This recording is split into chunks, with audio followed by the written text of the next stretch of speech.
The following program is a Town of Colony television production of the William K. Sanford Town Library.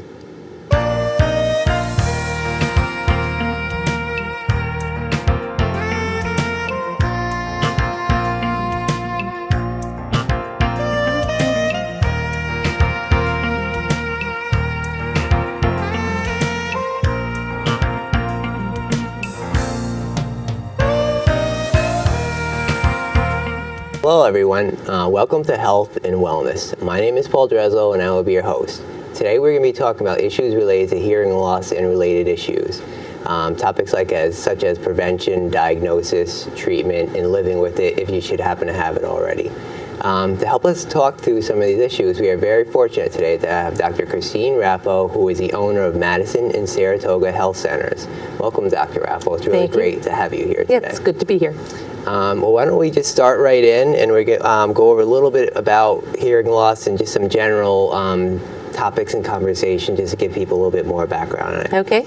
So what is hearing loss and what causes it, and symptoms, things like that? How does it actually happen? Well, so, hearing loss is when you don't have the ability to hear a variety of different frequencies of sounds at the level that would be considered normal for you to follow conversations. As an audiologist, our main concern is how well you understand speech and can hear those sounds. Right. So hearing loss can be brought on by a number of factors. It can be something genetic that you have. It can be brought on by certain medications you may be taking. The aging process is going to change your hearing. It could also be work environment, or recreational activities you might do that are really, really loud. So, there's a lot of different things that can compound to cause a hearing impairment. Is there a typical age when people, if it is age-related, is there a typical age when you start to kind of see that? People seem to think around your 40s, things start to go south. Right. It's funny because I would probably have answered that question differently 10 years ago than I'll answer it today. It is an age-related problem, but what we're actually seeing, and this I think is a really important statistic to drive home to people, is in the last 10 years, there has been a 30% increase in hearing loss in teenagers. Wow. So that's huge when you think about that. 30% of teenagers are now suffering some kind of irreversible hearing impairment because of loud music, because of just behaviors. But from an aging perspective, usually it's somewhere late 50s, early 60s. You're going to start noticing things aren't as clear as they used to be. I wonder if part of that, some of that teenage statistic that you just mentioned, some of the earphones that people wear, more so, it seems like more so now than they did when I was growing up, even which wasn't that much before then, but it seems like it's more frequent to see people with earphones on. Right. So that's true. Earbuds would be a problem, and something I brought along to show that we have at the office is something that is only allows you to turn an iPod or music device up to a certain level. The earphones themselves won't exceed something that would be a dangerous level for people's ears, for kids or adults' ears. But the thing is, we've had earbuds or some kind of headphones, or all through through a large period of time now. We've had Walkmans, we've had 8-track players, we've had cassette players. The thing that's a little different about the way people are listening to music now is not only the earbud, which does put it right directly in the ear, but also the fact that when you're listening to something like an iPod, you never have downtime. When we used to listen to music through those devices, you'd have to stop and take out the CD and put another one in or change the tape. You're not getting that now. You're going right from one to the other. It's a constant. And they're kind of feeling that may be more why today that's more of an issue than it had been with previous kinds of music players. So it's not as much a volume, it's just the constancy. It's a volume and the constant, but unfortunately, most people like to turn the music up to where they can feel it. Yeah. And once you can feel it, you're actually vibrating the bones in your body. So you've added a pretty loud level to feel it. So that's what happens there. Yeah. So outside of age-related and music, I thought you had mentioned something about ear infections and certain medicines that might also play into that. Can you talk about that a little bit? So ear infections can cause hearing loss, and a lot of times the ear infection type of hearing loss is temporary or reversible, because that will be something going on in either the ear canal itself, or it could be going on in the area right behind your eardrum, which we call the middle ear. which is correctable with medicines. If it's an inner ear infection, now you're down into the nerve endings of the ear, and those kinds of things will tend to be a more permanent problem. Although I will say, if you notice a sudden change in hearing, don't ignore that, because if it is truly in the nerve endings that you've had a sudden change, you do have a small window of opportunity to get that hearing back or to improve it if you can get to your ear, nose, and throat physician quick enough to, usually with a steroid or something. But infections like children and all, usually it's more a middle ear behind the eardrum infection that is correctable. Okay, so no. Yeah. The inner ear problem, is that anything particular that's brought on, or is that just an infection, just a certain type of infection that just nothing really can do about it, or outside of catching it quickly? Right. The inner ear infection, a lot of times that will affect your balance also, because your inner ear also houses your balance system. Right. So there isn't much you can do to prevent that, but the idea would be not to ignore that. A couple other problems related to hearing, Meniere's disease and acoustic neuroma. Can you talk about those a little bit? Sure. So Meniere's is in this inner ear that we're talking about, where the little hair cells are for hearing. And maybe what I'd like to do first is do a real quick overview of how we hear. Right. So you have sound waves in the air, your ear catches them, drives them down the ear canal to your eardrum. Eardrum vibrates. Behind the eardrum are three little bones that all move in succession as the eardrum is vibrating. The last bone sits in a little window, and it kind of rocks. That's into the inner ear where these hair cells are located. Right. So in that area, those hair cells get moved, and they trigger off nerves to the brain that we've heard something. So very simplistically, that's how we hear. And it's always fascinating to think that that turns into language concepts and everything else, so I'm still fascinated by how we hear. But having said that, Meniere's disease. Meniere's is when that inner ear area, which is also where your balance is housed, you end up with an excessive amount of inner ear fluid. There is a system in there that is always producing and reabsorbing the fluid in that area. But if it doesn't reabsorb as quick as it's being produced, then you end up with a pressure on all those nerve endings and on your balance system. So what you end up with is there's three classic symptoms to Meniere's. It's a change in hearing, a roaring kind of tinnitus, not really a high pitch, more of a roar, and the feeling of being off balance. And that, again, would be, as audiologists, we diagnose with hearing testing and different diagnostic tests, but we work in conjunction then. If we see something like that, like say in my office where we don't have ear, nose, and throat physicians on staff or all audiologists, you're referred over to the medical community to handle that. That's more of a medical issue than a hearing loss that's not correctable that we would deal with amplification. Okay. Acoustic neuroma, that's actually a tumor growing beyond your inner ear, now on the nerve pathway as it leaves your ear and heads up the brainstem. Okay. So that's where an acoustic neuroma starts growing, and we pick that up with certain diagnostic tests that we do.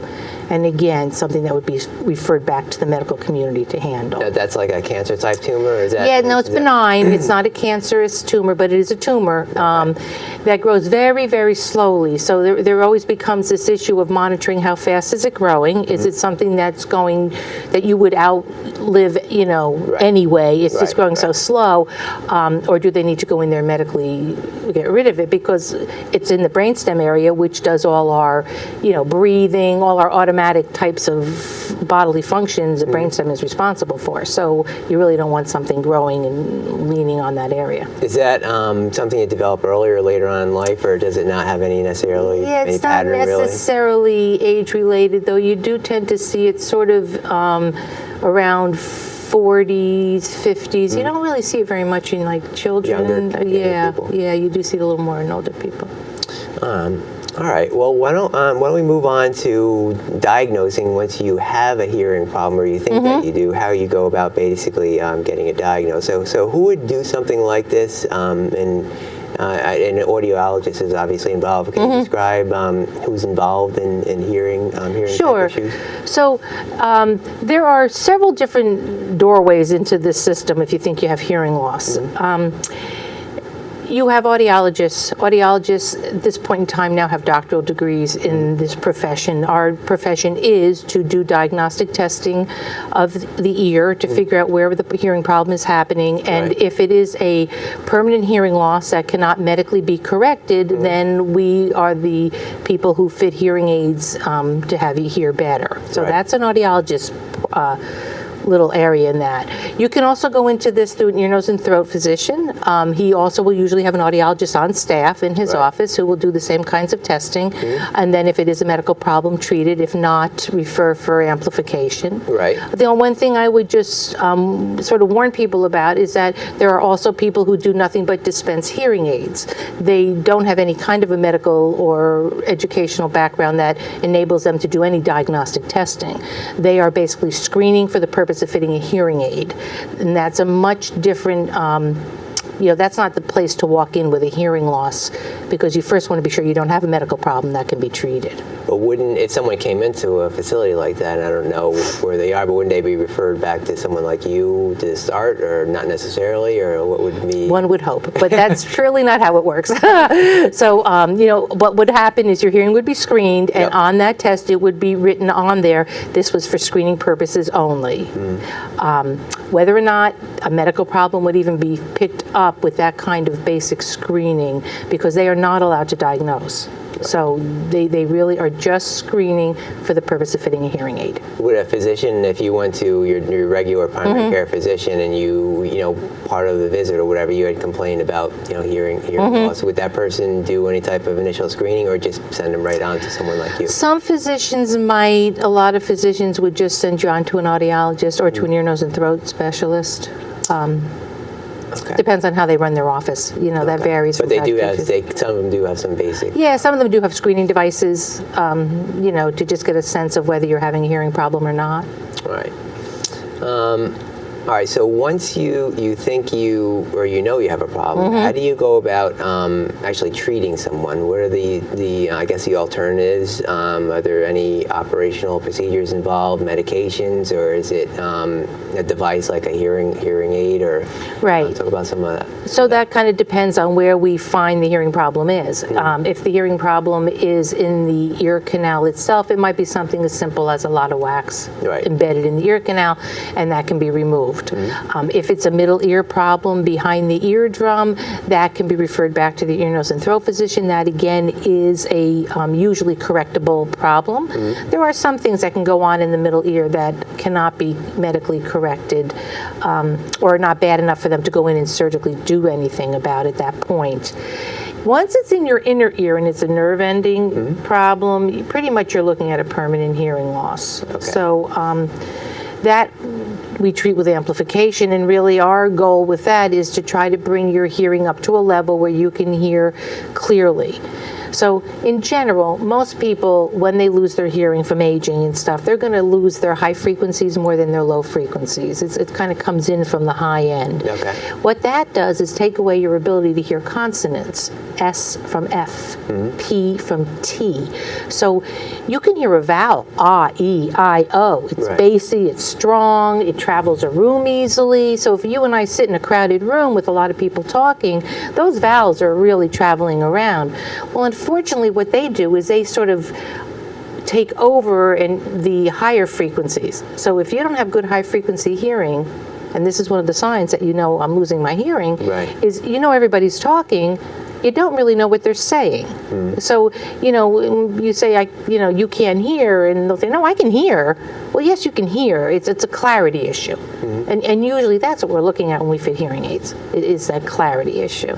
Yeah, so the non-medical, just you're looking to boost someone's basically some hearing to distinguish different types of sounds, basically Right. clearing. So that's simplistically putting what hearing aids are capable of today. I mean, I did bring a couple sort of devices to show you just to get a sense of what's going on in hearing aids today.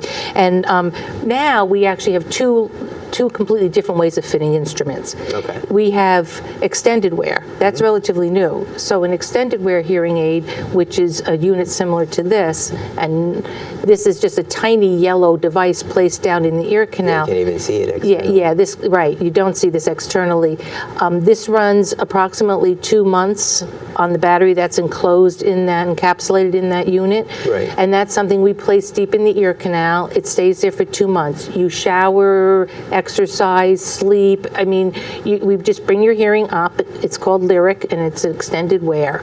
So this takes away what I'm going to tell you about with traditional fits, which is changing the battery, not getting it wet, taking it out, choosing when and when you're not going to hear. That's the beauty of Lyric. I mean, Lyric, you're just hearing all the time. Right. You can't go skydiving, you cannot go scuba diving, right? Yeah. There's a few restrictions, but for the most part, you go about your life as you have. You hear better, and it's cosmetically appealing because it's basically invisible. Yep. Okay? Then you can get into instruments that are, and I don't know if we'll be able to quite see this with the camera angles, but this was just something to kind of show you how small hearing aids that go behind your ear have become.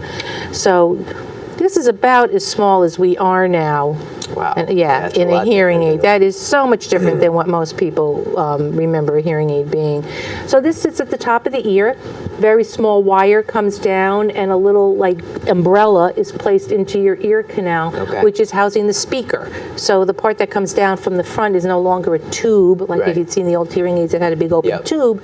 This is now a very thin wire. Speaker is housed right down in your ear. Comes in colors so that we can blend with skin tone, Yep. hair color, eyeglass frames, or you can get really funky. You know, some people go into red, hot pink, lime Wow. green. So because you don't really see it that much, you can have some fun with it. Right. Also makes it easier to find if you lay it down on the Exactly. table. Right? So that's a lot of what the fits are now, as opposed to the ones that go in the ear, as far as you've seen, like that fill the whole ear up with plastic. Right. Mainly because this is a much more natural sounding hearing aid than when you plug your ear up. And all you have to do is take your finger, put it in your ear, your voice takes on this hollow quality. Well, that kind of happens a little bit with the plastic ones that fill your ear also. So this has been a nice solution to some of that. And then the other thing is that, if people have dexterity problems, they can't change the battery.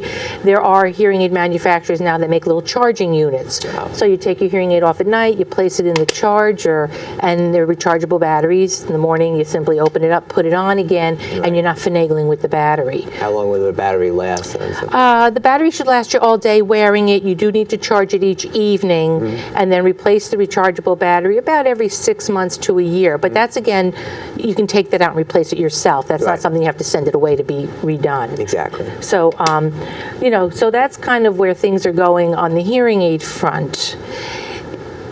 As far as cosmetics, Right. technologically, hearing aids, I've been doing this for over 35 years. The hearing aid of today is, what I used to fit when I started this is so antiquated to what we're capable today. You came in the past and told me my aid's a little hollow, it's a little too sharp. I'm going to take a screwdriver to a trim pot and do a little bit of a turn. Right. Essentially, you're throwing the baby out with the bathwater because you're making this gross adjustment. Now we have instruments that we can actually measure right in your ear canal what the hearing aid is doing, and it's almost like a soundboard, like for a band. We have all these different frequencies across the speech range. We can individually go through there. So if your hearing loss, drops in the highs, we can just pinpoint what it is you need along that area. So much better sounding, much better fidelity. They talk to each other now. So when you're driving the car, and you have a passenger, your left aid knows your right aid is dealing with someone talking. Your right aid knows your left aid is dealing with all this wind noise from the window, and they can kind of work as a team. That's very different than two aids that are independently analyzing the room. Right. Right? The inner ear, is there any pros and cons of each one? Like the inner ear seems very appealing because you can't really see it. You don't have Right. to bother with it on a day-to-day Right, basis. right. Is there one reason why someone would pick that model versus another? Or Well- does it not make any difference? It's entirely The level of hearing loss will dictate that a little bit, right? Because depending on how much hearing loss you have, certain styles won't work for you. So Okay. that would be one parameter. Sometimes an ear canal is too small to accommodate this lyric unit. It does come in 5 sizes, but still some people don't quite fit that size. Some people have a lot of jaw movement, so as this sits in their ear and they talk and chew and swallow and yawn, it kind of migrates out on its own, and we just can't make it stop doing that. That would preclude you from using that. And then some medical issues, if you have a draining ear, you can't wear this, Right. that type of thing. And cost. I mean, it is, of everything I've shown you, the most expensive way to hear, because you're essentially not buying the hearing aid, you're purchasing a subscription to hearing for the year. And so you renew that subscription every year. Okay. So even though it's a little less expensive on the front side, you are doing it every year. So it Is adds there, up. as far as insurance goes, does insurance cover one versus another, or is it not Yeah. make any difference, or is it Yeah. entirely? So hearing aid insurance will cover whatever hearing aid you're fit with if you have hearing aid coverage. Okay. Some of the local plans, Empire Plan for New York State workers, they do get a benefit every 4 years. Yep. So for that individual, their first year of lyric would pretty much be covered by their insurance, but they would pay that second, third year. It wasn't until that 4 years are up that they could get their insurance to cover a subscription Back again. Right. We do have hearing aids, that are what happens with hearing aids is you have this technology that's the poster child, everything we're capable of doing. And then they start to take things off the chip and lower the performance of the computer chip. That's really what dictates the price of a hearing aid when you start looking at different levels of pricing. So, you can walk in with the Empire Plan and get a pair of hearing aids through us that you're paying nothing. Essentially, your insurance has covered it. Or you can use that amount of money toward whatever you want to purchase yourself. CDPHP, they work with an outside supplier for the hearing aid. Right. So we fit the hearing aids, but and you pay for them directly to the supplier, but you're getting a very substantial discount by getting the hearing aid from that supplier. Okay. So that's another way some insurances have chosen to do it. Do you typically need a hearing aid for one or both ears? Is it just entirely dependent on your hearing level in both? Right. So it depends on your hearing level, but essentially we want to get you symmetrical if possible. Because is it here or here? I know by where it's louder. Yep. So if you and I are having a conversation in a noisy room and I'm trying to pinpoint you talking to me here, if I only have one hearing aid in, all the noise in that room is coming in on this side. Right. So essentially it's very hard for me to pull you out of that noise floor. But if I'm hearing symmetrically, now my brain knows you're there. Right. And I can focus on you a lot better. So you always, if you have hearing loss in both ears, nobody wears a monocle, Right, same right. kind of thing. Okay. Is that typical to have it in both ears, or is it more likely to have in one versus another, or is it not? It's more typical to be symmetrical. So when we're testing you, because think about it, that person has been exposed to the same noise levels on both sides, usually. They're on the same medicine, they're the same age, right? The 2 ears are pretty much living the same life, so essentially they should look the same. If they don't, it just pops up a little flag in our mind, why not? And that's when we might put you through a little further diagnostic testing to really pinpoint where is that hearing loss happening. And just being sure it isn't happening beyond the cochlea like this acoustic neuroma we spoke about. So that's where we get into some heavier testing. Does the hearing aid, I think you were saying before, it does restore your hearing basically completely, and it clarifies things. There's no real loss of. Okay. So both frequencies are. That's not true. We can take your hearing and improve it, right? But take someone whose hearing comes across and really bottoms out in the high frequencies. If I take those highs and I bring them all the way to the level of a normal hearing individual, I'm going to be over amplifying those already compromised nerve endings. Right. So you always have to be a little careful. You're not going to create hearing loss with your amplification, right? So to answer the question, we improve your hearing, but there are a lot of times we cannot get you all the way to normal hearing because we're going to damage the hearing you have. Right. So, and even the hearing aid circuits, I mean, they have a compression circuit, so if you get in something loud, that aid isn't going to just blow, into your ear. It's going to be compressed. Right. The circuit's going to stop it and keep it within a comfortable and safe level. In range. Okay. So, as far as preventing, by the time people get to you, they're probably already have some kind of an issue. But for other people, how can you take steps to prevent loss either later on in life or more of acute loss due to the loud music or whatever? Right, What can you do right. to help yourself? So, if you're genetically predisposed to a hearing loss, there isn't much you can do. It's going to happen. But the biggest thing you can do is really watch your noise exposure. Truly, that's the one thing we have control over. So, we talked about the headphones that will keep music at a good level. You can get very simple little plugs that you just squeeze up, put in the ear, and they kind of fill up your ear canal to prevent loud sound. You can get muffs that, even at hardware stores, they make muffs for acoustic muffs to reduce. So that if you're doing something like chainsaws, I brought a little chart here, and again, it's hard to see, but it doesn't take much to reach a level of noise that's going to damage your hearing. So this is a little like thermometer, right? But even down here at the bottom, at 88 decibels, that's essentially like the lawnmower. Right. You can damage your hearing at that level if you mow the lawn for over 4 hours, right? So guy who works doing that as a living, right. that's going to be a problem. You can come up an electric drill. Essentially using an electric drill, you shouldn't go over an hour. Right. You're going to start damaging your hearing. So some of these things that we're just used to doing, as day-to-day activities, you just don't realize how much they're actually having an impact on your hearing. And once you get into something, like a rock concert, essentially a rock concert, safely you can be in for 8 seconds. So, so this is where ear protection becomes really important. And I do just want to say, if you are someone who loves music and you do like to go to concerts, I'm not Debbie Downer, you can't go. Right. Essentially, we do have earplugs. They're musician earplugs. They have a special filter in them. And essentially, when you go into the concert, it does lower the volume level, but it does it acoustically the same across the frequency range. Okay. See, if you were to do something like this at a concert, you would end up dropping the highs more than the lows, and you would change the sound quality. But musician plugs brings the whole thing down level, so you don't change the sound quality. So how are those available? I've never heard of those before. Yeah, those are something that are custom made, and we order through a lab.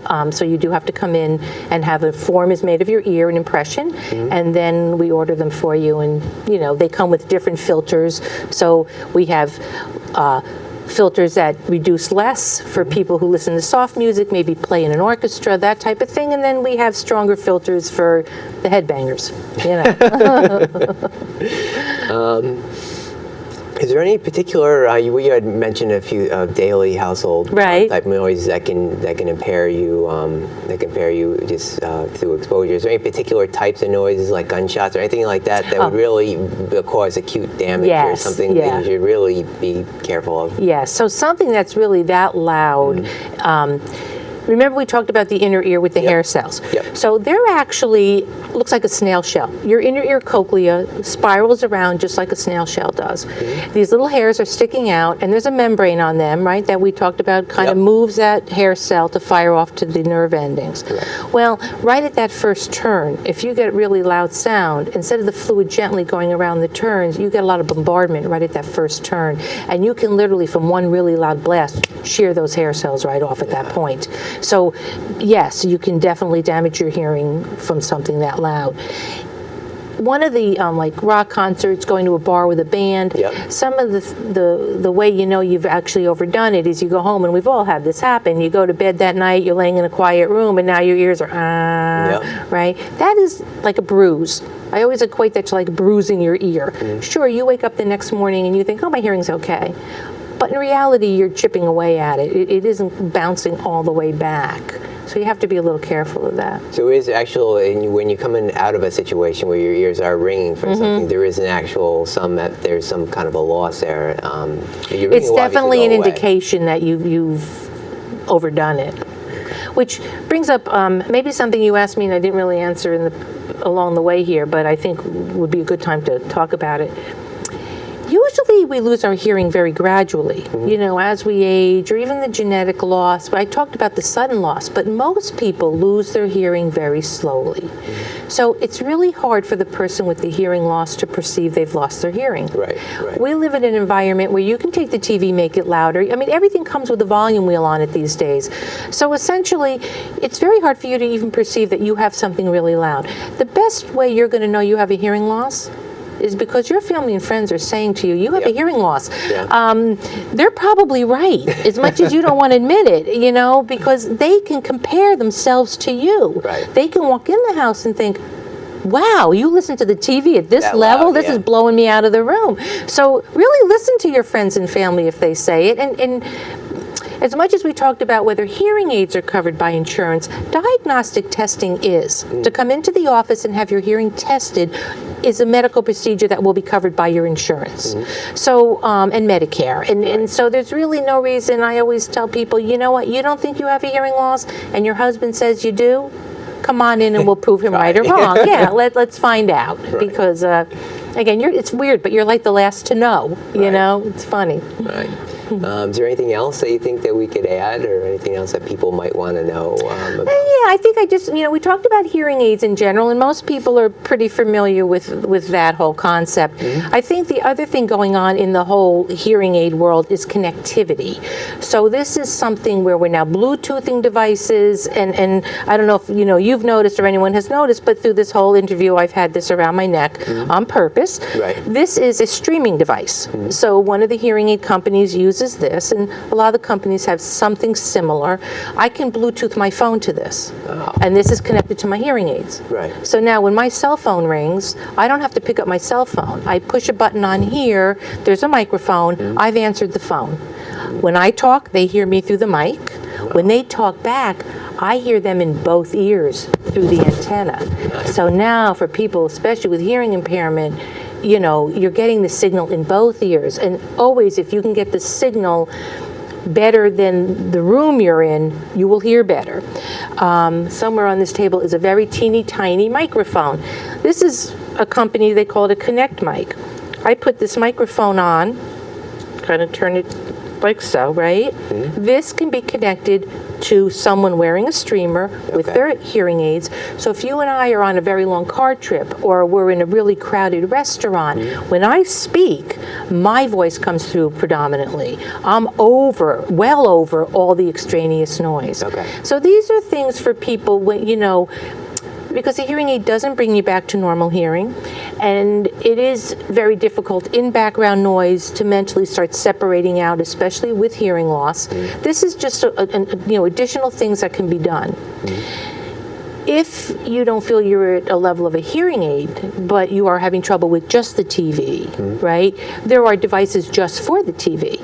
I mean, this is something that you can put on. You're wirelessly connected to this transmitter. Right. And so essentially that's hooked to your TV, and you get an infrared light beam that comes to you, and you're hearing your TV with a volume control without having to turn it up for anyone else. So we have a lot of assistive devices going on now, which you can even come into our office and borrow things like this through the Lions Club sponsors this program. This is a telephone that when people talk to you, it comes up, it's written across the screen. Oh, wow. So now you don't have to try to understand them because you're not getting a visual clue from them and maybe reading their lips. So you can actually read what they're saying. So there's lots of devices like this. Hearing aids now, there are certain manufacturers that you can connect your hearing aids to your cell phones. So you have control with your cell phone to make your hearing aid louder, softer, maybe a little more bass, a little more treble. You can actually geotag it. So you can go in a restaurant, set what sounds good for there, and the next time you go in that restaurant, your smartphone is going to say to you, hey, you're in such and such restaurant. You want to use those settings? Oh. You hit yes, set your aids back to how you set it in that setting. Does that work with any of these in particular, or does it work with all of them? Or? Not all of them. Certain manufacturers have that sort of ability to do that. So, I mean, That's why when you think of, your grandfather's hearing aid, Yeah, this is so different now. This, I mean, I laugh. My kids tell me I know nothing about computers, and then I go to work and I do all of this kind of technological stuff. It's funny. Do these two are particularly for people with either with very light hearing loss or kind of like not quite ready for the hearing aid? Or This actually is for people because we test two things when we do a hearing test. Not only are we testing the volume at which you need things, but then we're putting our voice at a very comfortable level, and we're saying repeat these words. And they're short, little, quick words. Say the word up. Say the word and we're scoring how clear is it. So we got not only how loud does it have to be, but when it's loud enough and it's comfortable, how clear is it? Right. Now some people, even though they hear you easily, they still cannot figure out what you're saying. The ear just jumbles the signal, and this is in a sound-treated room under headphones, me talking into a mic. I mean, it doesn't get any better than that. Exactly. So that's where the phone comes in. Somebody with such poor clarity that they just can't figure out what's being said, they have to go to visual. They have to go to reading. So this one is actually for more severe type of hearing problems. This one, no, this is something, again, that, more just you want to get the TV down, or maybe you live in an environment where, your spouse likes to read a book. They don't really like the TV on, and you do. Well, now you can just listen to the TV and not bother them at all. Right. Or one person likes to go to sleep at night, another one likes to sit and watch the TV in bed kind of thing. Right. So what do you, obviously things have evolved quite a bit since from the old plastic here. What do you see like in the next 10 years or so? What do you see coming down the road? In this field? I see some pros and some cons. Okay, I think coming down as a pro is you can just see how the technology is advancing. Right. It used to be that we would see a new hearing aid about once a year. The companies would come out and say, oh, here's what we've done now to improve our product. We're seeing that happen at least twice a year, if not more, per hearing aid company, because digital, like everything, is really moving quickly. Right. And I know they are working on trying to make hearing aids implantable, so that you're not dealing with the finagle of the battery change and the wax and all of that. Right. So that's the good news. The thing that's happening in hearing aids that's a little disconcerting is that, it's the aging of America. Everybody's getting in on the boat now, right? So hearing aids are starting to be treated like a commodity. They're being sold in places where over here you can buy your tires and over here you can buy your hearing aid. And truly a hearing test, as we've talked about through this whole interview, there are medical issues that could be treated. You surely don't want to just place a hearing aid on an acoustic neuroma and not realize you have that. Exactly. So I suppose it's uncomfortable to see hearing aids showing up in box stores because they are not a box item. New York State is pretty good about having that not happen. I mean, they do have rules, but what happens is then it's no longer, and you see this in the papers, in the Sunday colored section, whatever, they're treating these things, they're not calling them hearing aids. They're calling them hearing enhancements or something. Yeah, it's all semantics. They're going to end $29.95, and what you're basically getting is a linear amplifier that doesn't have any of the controls or the sophistication or the tuning. The tuning. It's so sophisticated. You really should go to a professional who knows how to take this instrument and make it do its best job. Right. Well, I didn't even know about the medical problems before, which is all the more reason to rule those out before you get to the hearing. Right. So that's reason itself. So you mentioned that stat about the teens before, and obviously people are, with the baby boomers, people are graying or more, everyone's getting older. But that aside, is there more of a hearing problem now than there was, 20, 30, 40 years ago? Is it getting worse because of these devices? Or people are definitely coming in earlier, and for a number of reasons. Number one, yes, I think because most people 50 and younger, people in their 50s and below, have always had the ability to turn it up. Yep. My grandmother couldn't turn it up when she was a kid, but I sort of on the edge there, but a little below me. So our whole life we've been cranking things up, and yes, it does take its toll on our ears. And so a couple things are happening. People are coming in earlier to get hearing aids because people 50s, 60s are much better at just saying, I'm not going to tolerate this. I'm not going to tolerate that I'm sitting in a room and faking it, not really hearing what's going on. You know, we have this little saying, hearing loss is a lot more obvious than a hearing aid. You know, some people feel a hearing aid makes them look older. Well, the reality is if you're sitting in a room and not in the conversation well, you're looking a lot older than having a little hearing aid on, and we're bantering. Right. So, because of that, they're actually making, I mean, that's why you see hearing aids coming out in, you know, hot pink. Colors, like, yeah, you know, would exactly your grandmother ever think of wearing a hot pink hearing aid? I don't think so, but I get people now, you know, who see the fun of it and, just that. It's accepted. Yeah, more. yeah, right. Well, do you have anything else you want to cover? No, I know. I think, you know, this has been a great interview. We've hit on a really broad area of what goes on with hearing.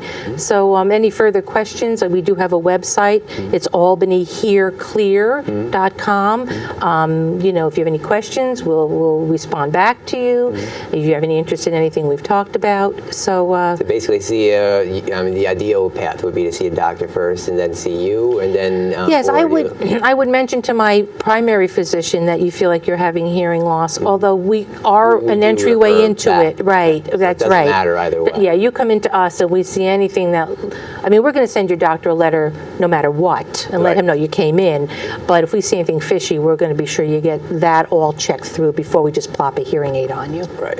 Okay. All right. Well, I think we provided a lot of good information. We've had a really good show. I want to thank Dr. Raffo for coming in today and taking time out of her schedule to be with us today. And I want to thank you for watching. And I hope you join us next time for the next edition of Health and Wellness. And take care and have a really great day.